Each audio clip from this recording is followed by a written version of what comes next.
ব্রিটিশরা east India কোম্পানির মধ্য দিয়ে বা এই ভূখণ্ডকে দখল করলেও 200 বছরে যে পরিমাণ অর্থনৈতিক লুটপাট তারা করেছে সেটার একটা বক্তৃতা আমি শুনেছিলাম ভারতীয় একজন বিশিষ্ট রাজনীতিবিদ, আমি নাম এখানে নিতে চাই না, ইনি একজন অক্সফোর্ড ফেলো এবং ওইখানে বক্তৃতা দিয়েছেন।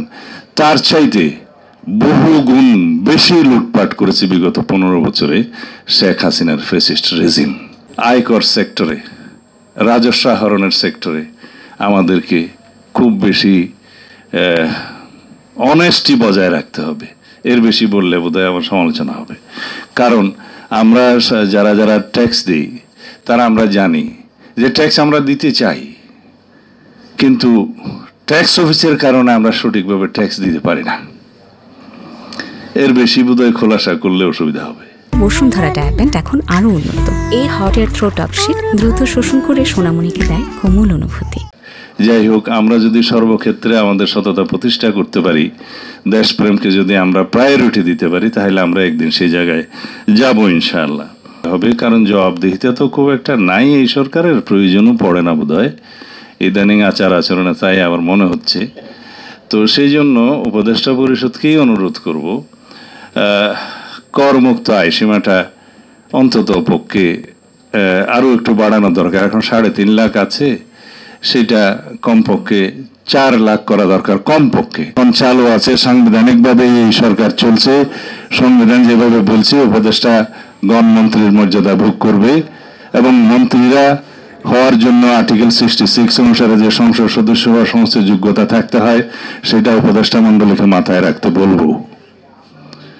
সেখানে কিন্তু বিদেশি নাগরিকত্বের বিষয়টা অনুমোদন করা নাই এবং আরো অন্যান্য বিষয় আছে।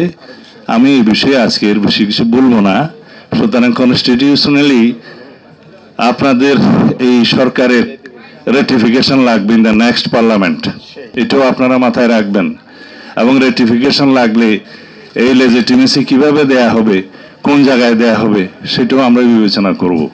সুতরাং জনগণের পক্ষে, আপনারা গণতন্ত্রের পক্ষে এবং অতি দ্রুত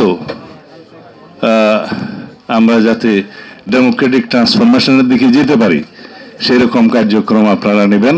এবং সেই হিসাবে লন্ডনের আলোচনার সূত্র ধরে যে সিদ্ধান্তটা হয়েছে সেটা খুব শিগগির ইলেকশন কমিশনে যথাযথ প্রক্রিয়ায় কমিউনিকেট করবেন বলে আশা করি, যাতে ইলেকশন কমিশন জনগণের সামনে বলতে পারে যে তারা সরকারের কাছ থেকে একটা পরামর্শমূলক বা নির্দেশনামূলক মেসেজ পেয়েছে। আশা করি। For more updates, follow us on Facebook, subscribe our YouTube channel, get the latest update on www.daily-sun.com.